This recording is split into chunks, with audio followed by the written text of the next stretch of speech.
الحمد لله حمدا كثيرا طيبا مباركا فيه والصلاة والسلام على رسول الله وعلى آله وصحبه ومن والاه أما بعد ومن أسماء الله الحسنى النور وقد ورد هذا الاسم في القرآن الكريم في قوله تعالى الله نور السماوات والأرض مثل نوره كمشكاة فيها مصباح المصباح في زجاجة الزجاجة كأنها كوكب دري يوقد من شجرة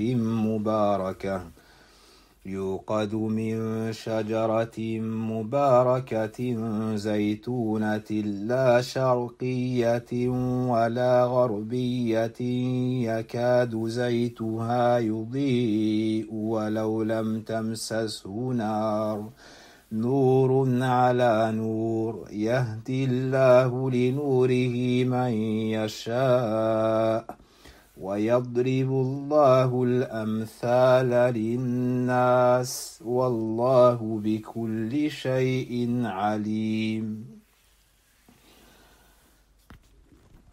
Le nom d'Allah subhanahu wa ta'ala, l'auteur nous dit le nom d'Allah subhanahu wa ta'ala, An-Nur, a été mentionné une fois dans le Coran, dans Surat An-Nur, dans le verset dont la traduction des sens approximative est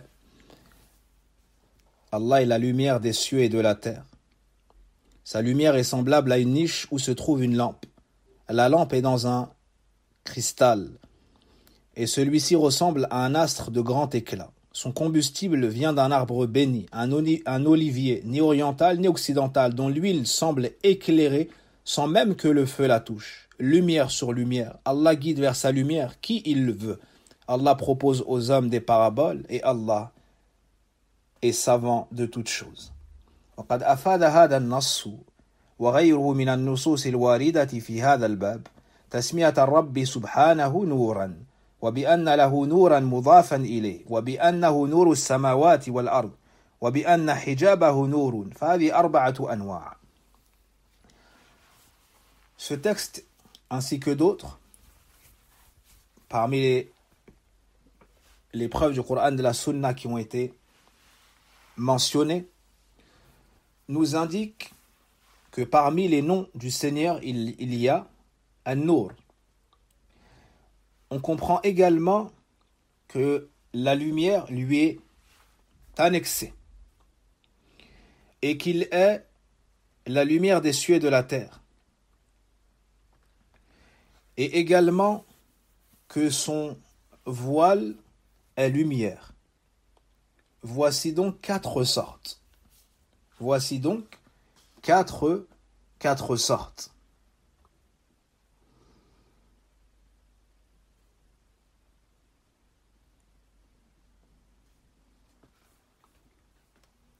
Al-awwal itlaqu alayhi subhanahu isman. Premièrement, le fait de lui attribuer An-Nur en tant que nom. Al-thani idafatu ilayhi wasfan. Deuxièmement, lui annexer en tant qu'attribut. Kama yudafu ilayhi hayatuhu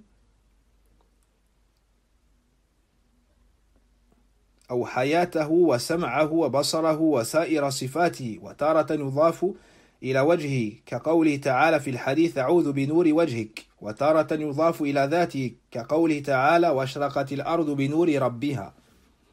Donc deuxièmement,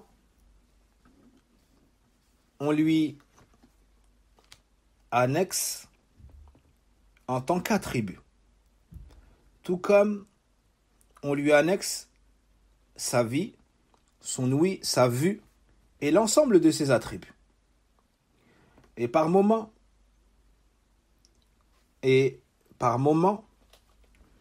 cette lumière est annexée à son visage. Comme dans le hadith, A'udhu bi nuri wajhik. Je cherche protection auprès de la lumière de ton visage. À d'autres moments, la lumière lui est annexée à lui, à son être. Tout comme c'est le cas dans la parole d'Allah dans Suratu Az-Zumar, et la terre resplendira de la lumière de son Seigneur. Et la terre resplendira de la lumière de son Seigneur.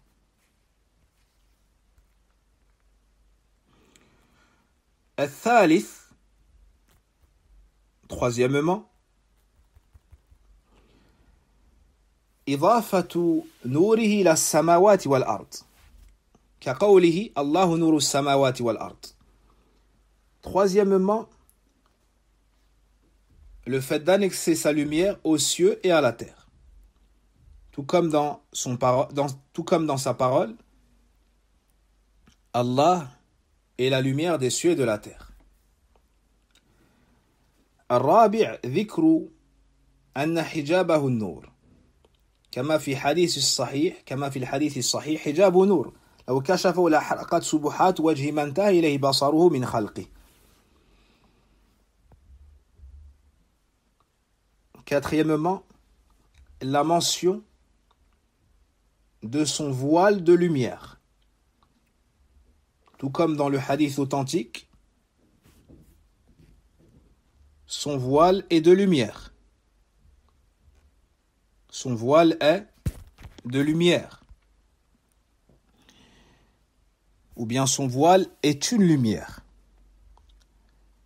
S'il l'enlevait, la splendeur de son visage brûlerait tout ce que sa vision atteindrait parmi sa création. Subhanallah.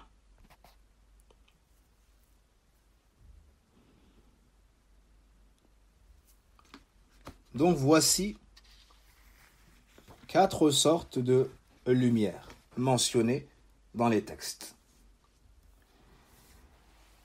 قال الشيخ عبد الرحمن بن سعدي رحمه الله في كلام جامع له في بيان معنى هذا الاسم وتوضيح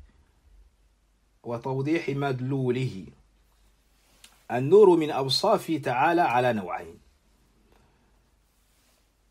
Le grand savant Abdurrahman ibn Sa'di rahimahullah nous dit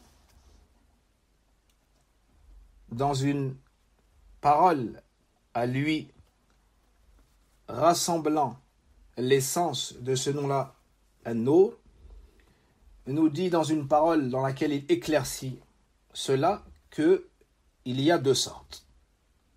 Nurun hissi wa nurun ma'nawi. Il y a une lumière concrète et il y a une lumière abstraite. Il y a une lumière concrète et il y a une lumière abstraite. نور حسي وهو ما اتصف به من النور العظيم الذي لو كشف الحجاب عن وجهه لأحرقت سبحات وجهه نورا ونور جلاله ما انتهى إليه بصره من خلقه. وهذا النور لا يمكن التعبير عنه إلا بمثل هذه العبارات النبوية المؤدية للمعنى العظيم، وأنه لا تطيق المخلوقات كلها الثبوت لنور وجهه لو تبدى لها، ولولا أن أهل الدار القرار يعطيهم الرب حياة كاملة يعينهم على ذلك لما تمكنوا من رؤية الرب العظيم. وجميع الأنوار في السماوات العلوية كلها من نوره، بل نور جنات النعيم التي عرضها السماوات والأرض وسعتها لا يعلمها إلا الله من نوره، فنور العرش والكرسي والجنات من نوره، فضلا عن نور الشمس والقمر والكواكب. La lumière concrète est celle par laquelle Allah est décrit. C'est l'attribut d'Allah subhanahu wa ta'ala, cette lumière immense. Celle que s'il l'ôtait de sa face,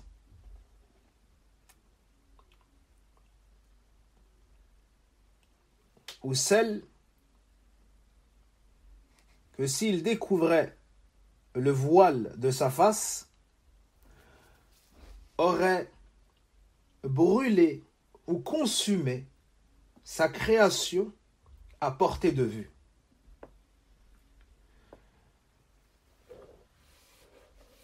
La lumière de sa majesté aurait brûlé tout ce que sa vue aurait atteint parmi ces créatures, c'est-à-dire l'ensemble.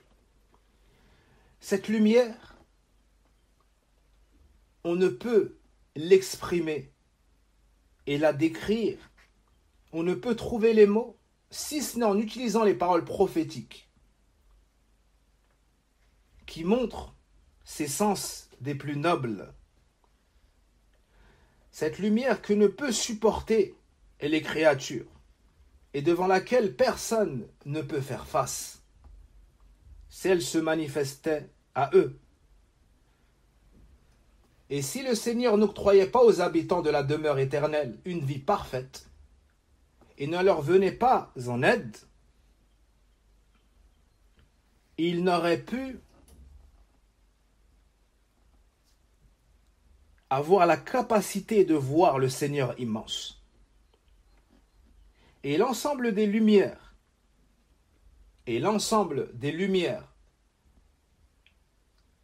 dans les endroits supérieurs des cieux, ne proviennent que de sa lumière, que de la lumière d'Allah subhanahu wa ta'ala. Plus encore, la lumière des jardins du paradis, du délice, dont la largeur, dont l'espace entre les cieux et la terre, ainsi que leur vasteté, n'est connue que par Allah. Cette lumière-là ne provient que de la lumière d'Allah. La lumière du arsh, du trône, du kursi, du repose-pied, ou bien de l'endroit des pieds d'Allah. Littéralement pose-pied, mais cette expression en française ne se dit pas. Donc l'endroit des pieds d'Allah. On dit repose-pied en français littéralement, puis nous disons laysa kamithli shay, il n'y a rien qui lui soit semblable. Et pour sortir de tout cela, bien que ça ne soit pas une erreur, wallahu a'lam, l'endroit des pieds d'Allah subhanahu wa ta'ala, al-kursi est l'endroit des pieds d'Allah subhanahu wa ta'ala. Donc la lumière de son trône, la lumière du kursi, la lumière de ses jardins, n'est qu'une lumière qui provient de la lumière d'Allah.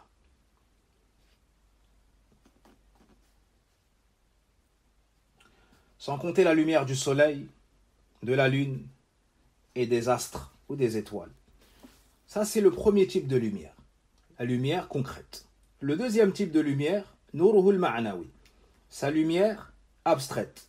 Wa huwa nurul ladhi nawwara quluba anbiya'ihi wa asfiya'ihi wa awliya'ihi wa malaikatihi. Soyez concentrés sur ce passage des plus magnifiques.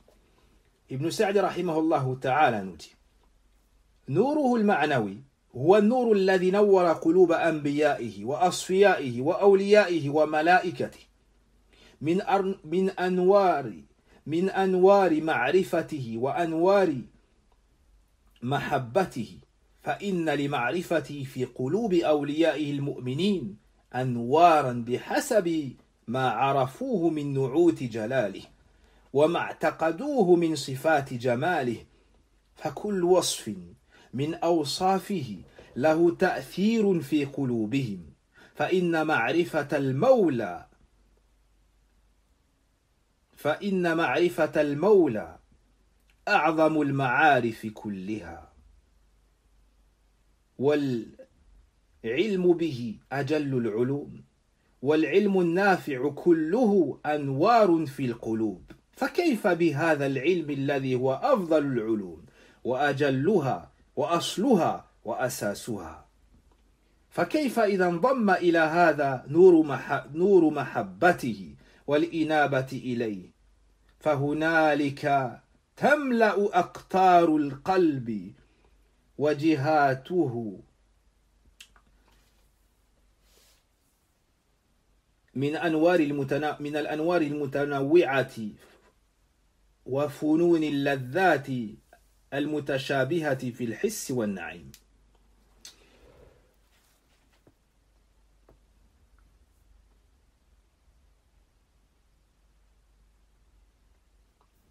فهنالك تملأ أقطار القلب وجهاته من الأنوار المتنوعة وفنون لذات المتشابهة في الحس والنعيم.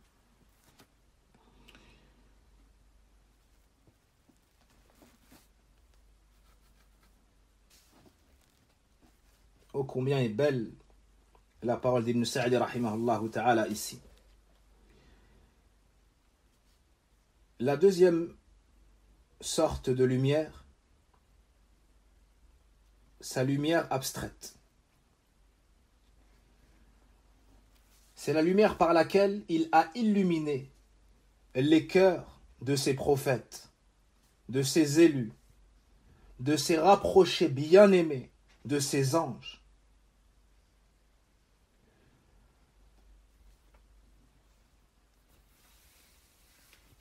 Il les a dotés de lumière de sa connaissance, de lumière de son amour.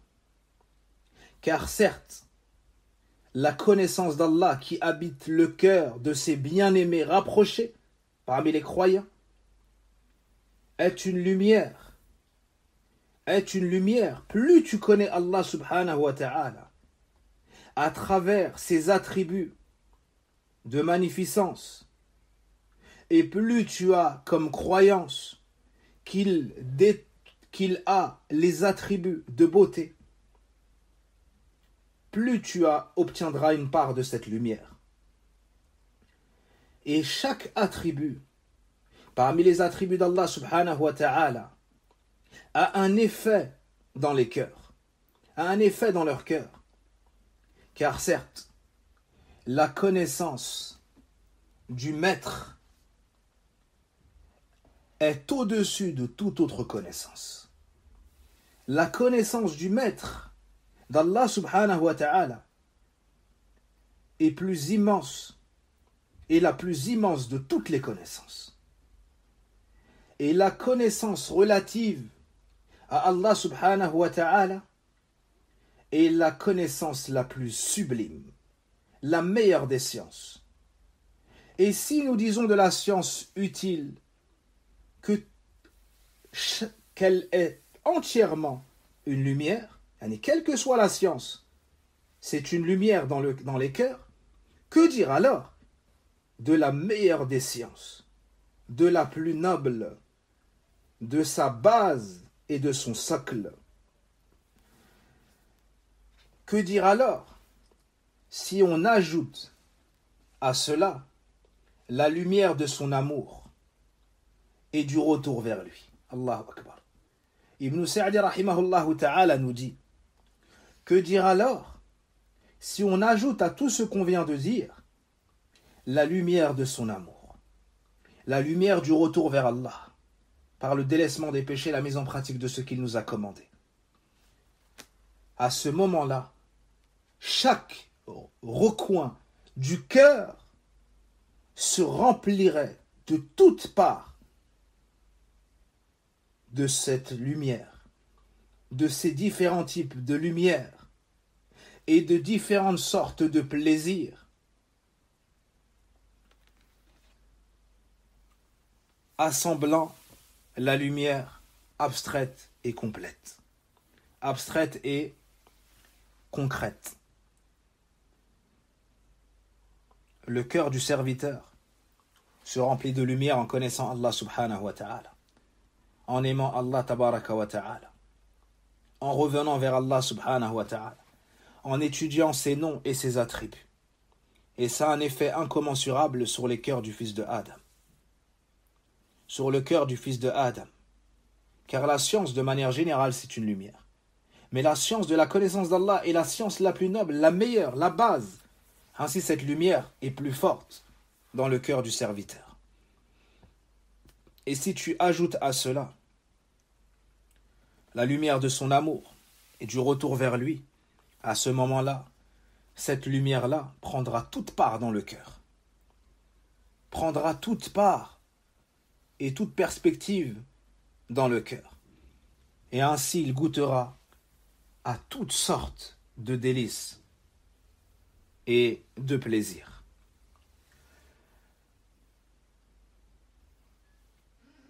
فمعاني العظمة والكبرياء والجلال والمجد تملأ قلوبهم من أنوار الإلهية والتعظيم والإجلال والتكبير.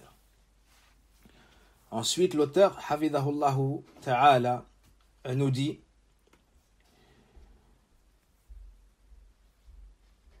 l'essence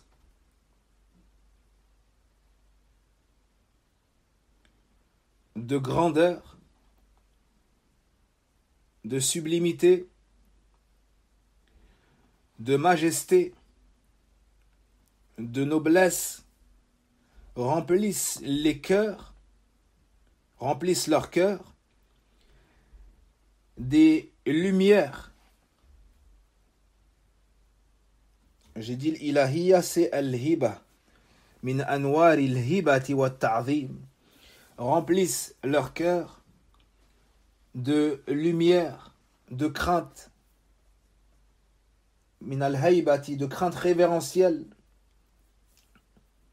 Al-hayba, c'est la crainte révérentielle, wa ta'zim, d'exaltation, wa al-ijlal, de vénération, wa takbir, et de grandeur ou de glorification. Donc voici ce qui remplit les cœurs, voici ce qui remplit les cœurs des serviteurs d'Allah subhanahu wa ta'ala le connaissant. La grandeur, la vénération, la crainte révérentielle, ومعاني الجمال والبر والإكرام تملأها من أنوار المحبة والود on dit aussi الود والشوق. Allahu Akbar. Et l'essence de beauté, de bienfaisance, de perfection ou de générosité remplissent leur cœur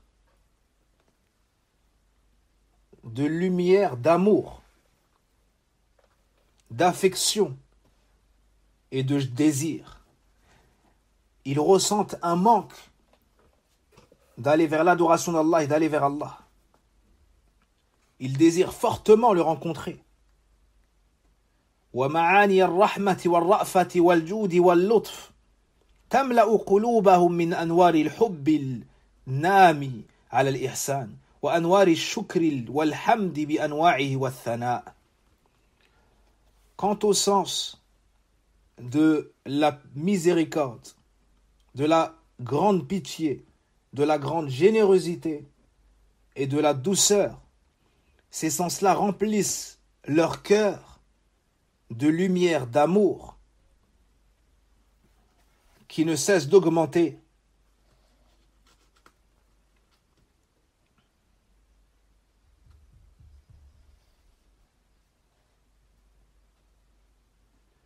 Ou qui se développe encore plus.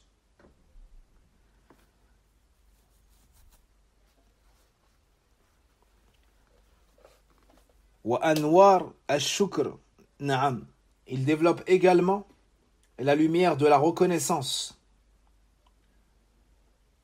de la louange sous toutes ses formes et de ses éloges. ومعاني الألوهية تملأها من أنوار التعبد وضياء التقرب وسناء التحبب وأسرار التودد وحرية التعلق التام بالله رغبة ورهبة وطلبا وإنابة وانصراف القلب عن التعلق بالأغيار كلها. Il nous dit ensuite que l'essence de la divinité remplisse leur cœur de lumière de servitude et de splendeur dans le fait de se rapprocher d'Allah. Aussi, ça remplit leur cœur de la liberté de se rattacher à tout autre que Allah subhanahu wa ta'ala, C'est-à-dire qu'ils rattachent leur cœur uniquement à Allah. Tout leur désir et tout leur crainte, tout leur désir et toute leur crainte ne sont dirigés que vers Allah subhanahu wa ta'ala. Ils recherchent le retour que vers lui. Et ils détachent leur cœur de tout autre que lui. Donc, ils se dirigent uniquement vers Allah, se détournent de tout autre que Allah subhanahu wa ta'ala et ne cessent de se rapprocher de lui. Ainsi se développe leur amour pour Allah subhanahu wa ta'ala. ومعاني العلم والإحاطة والشهادة والقرب الخاص تملأ قلوبهم من أنوار مراقبته وتوصيلهم إلى مقام الإحسان وتوصلهم إلى مقام الإحسان الذي هو أعلى المقامات كلها أن تعبد الله كأنك تراه فإن لم تكن تراه فإنه يراك. Nous avons également l'essence de la connaissance, de l'omniscience, du témoignage et de la proximité particulière. Ces sens-là comblent leur cœur de lumière. Comblent leur cœur de lumière. Ainsi, ils se sentent constamment surveillés par Allah. Et cela les amène au degré de l'excellence, le niveau le plus haut, la station la plus élevée. C'est celle qui consiste à adorer Allah comme si tu le voyais. Si toi tu ne le vois pas, certes lui te voit. فكل معنى ونعت من نعوت الرب يكفي في إملاء القلب من نوره.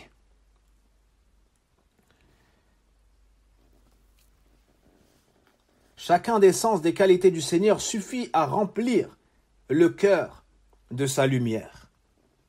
فكيف إذا تنوعت وتواردت على القلوب الطاهرة الزكية الذكية وهنا يصدق على هذه القلوب القدسية انطباق هذا المثل عليها وهو قوله مثل نوره كمشكاة فيها مصباح المصباح في زجاجة الزجاجة كأنها كوكب دري يوقد من شجرة مباركة زيتونة لا شرقية ولا غربية يكاد زيتها يضيء ولو لم تمسسه نار نور على نور يهدي الله لنوره من يشاء.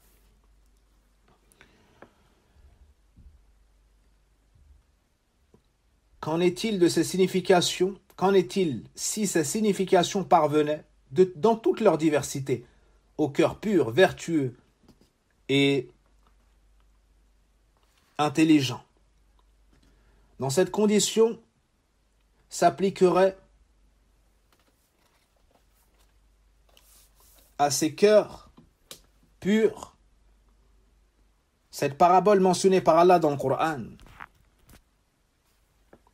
Le symbole de sa lumière sera un foyer où se trouverait une lampe qui elle-même serait nichée dans un récipient de cristal, ayant l'éclat d'un astre brillant, qui tirerait sa luminosité d'un arbre béni. Un olivier qui n'est ni de l'Orient ni de l'Occident, et dont l'huile jetterait sa clarté presque d'elle-même, sans avoir été touché par aucune étincelle, donnant ainsi lumière sur lumière. Allah guide vers sa lumière qui il veut. وهذا النور المضروب هنا نور الإيمان بالله وبصفاته وآياته مثله في قلوب المؤمنين مثل هذا النور الذي جمع جميع الأوصاف التي فيها زيادة النور وهو أعظم مثل يعرف العباد وقد دعا أو يعرف العباد وقد دعا سبحانه وتعالى لحصول هذا النور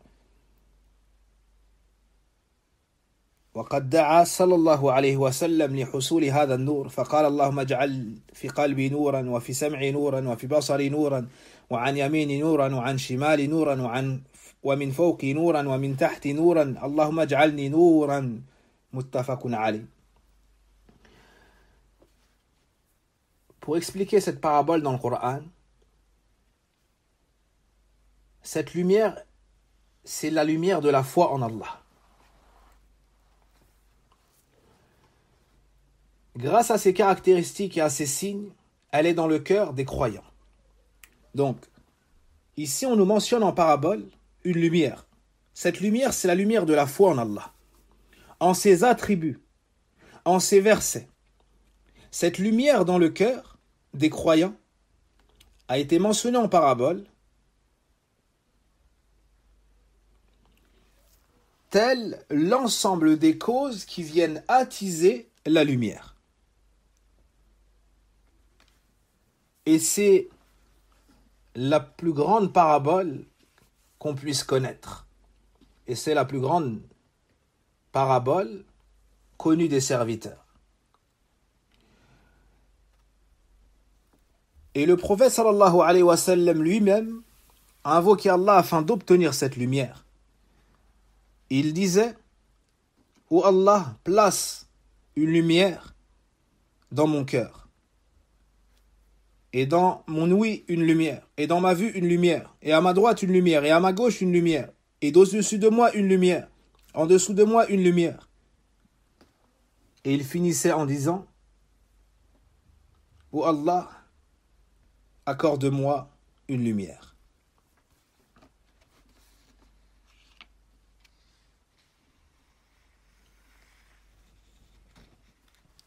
Pour Allahumma ja'alni nouran, est-ce que c'est fait de moi une lumière ou accorde-moi une lumière? Il faudra regarder dans l'explication du hadith. Ce hadith est rapporté par le Bukhari et Muslim, selon Abdullah ibn Abbas,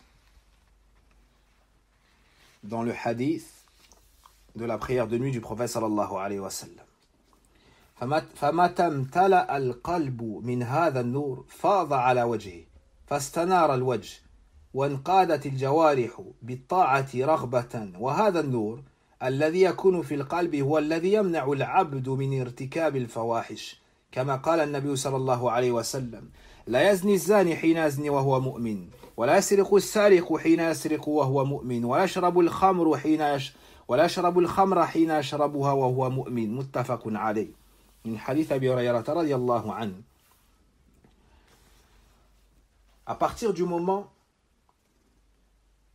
ou bien dès lors que le cœur se remplit de cette lumière,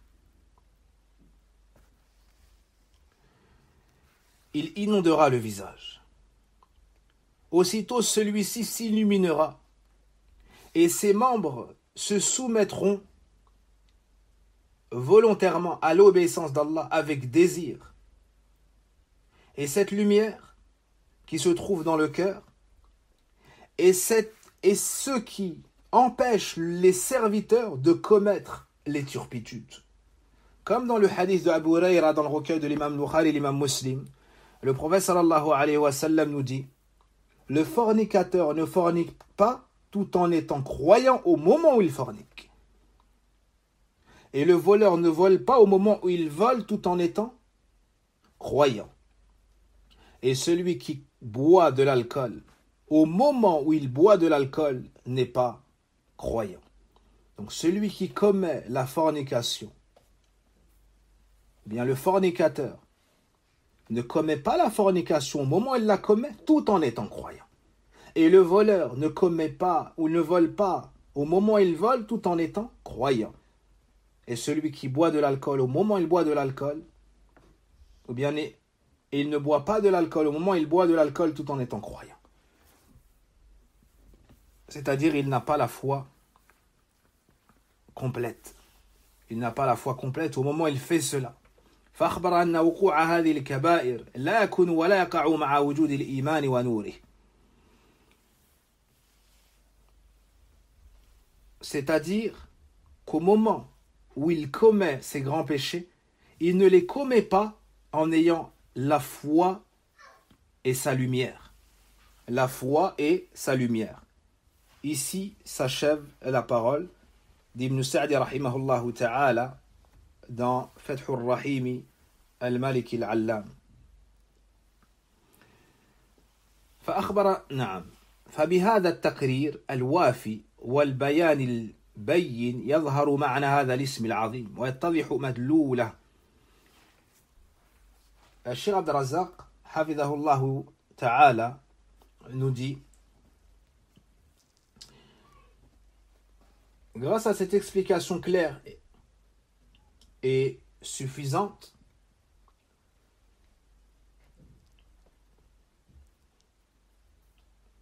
Et cet enseignement et cet éclaircissement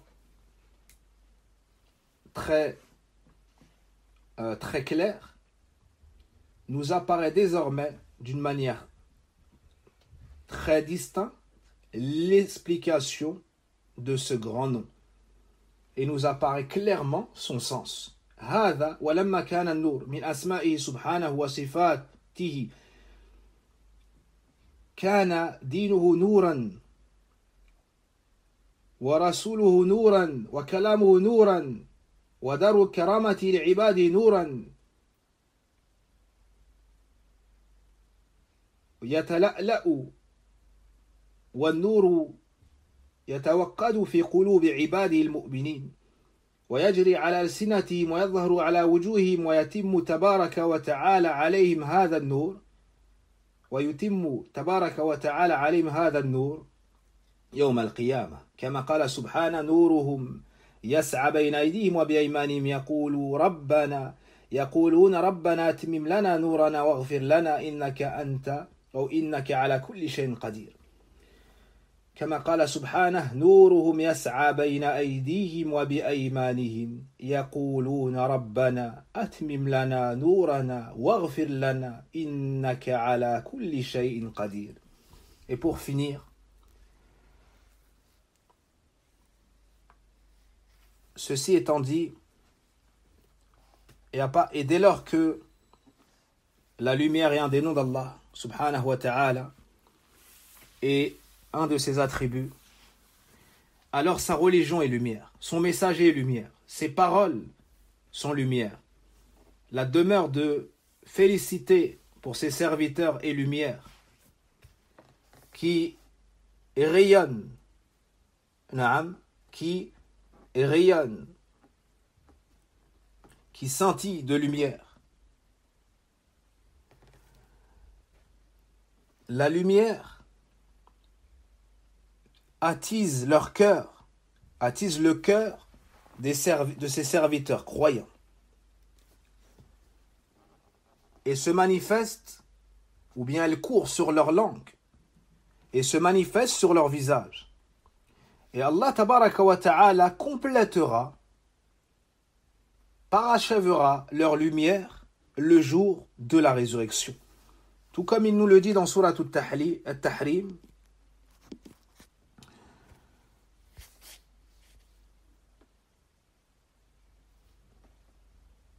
leur lumière évoluera devant eux et sur leur droite. Tandis qu'ils diront, Seigneur, fais briller d'un plus vif éclat notre lumière. Accorde-nous ton pardon, car ta puissance n'a point de limite. Donc le contexte, ô vous qui avez cru, repentez-vous, Allah d'un repentir sincère. Il se peut que votre Seigneur vous efface vos fautes et qu'il vous fasse entrer dans des jardins sous lesquels coulent les ruisseaux. Le jour où Allah épargnera l'ignominie aux prophètes et à ceux qui croient avec lui. Leur lumière courra devant eux et à leur droite, et ils diront, Seigneur, parfais-nous notre lumière et pardonne-nous, car tu es omnipotent. Ils demanderont à Allah, Seigneur, parfais-nous notre lumière et pardonne-nous, car tu es omnipotent. Ainsi s'achève notre cours. Wallahu a'lam. Wa sallillahumma wa barik ala nabiyyina Muhammadin wa ala alihi wa sahbihi ajma'in. اللهم صل على محمد وعلى آل محمد كما صليت على آل إبراهيم إنك حميد مجيد. اللهم بارك على محمد وعلى آل محمد كما باركت على آل إبراهيم إنك حميد مجيد. اللهم يا نور نور قلوبنا بطاعتك. اللهم يا نور نور قلوبنا بطاعتك وبمحبتك وبالإنابة إليك يا رب العالمين. سبحانك اللهم وبحمدك أشهد أن لا إله إلا أنت أستغفرك وأتوب إليك والحمد لله رب العالمين.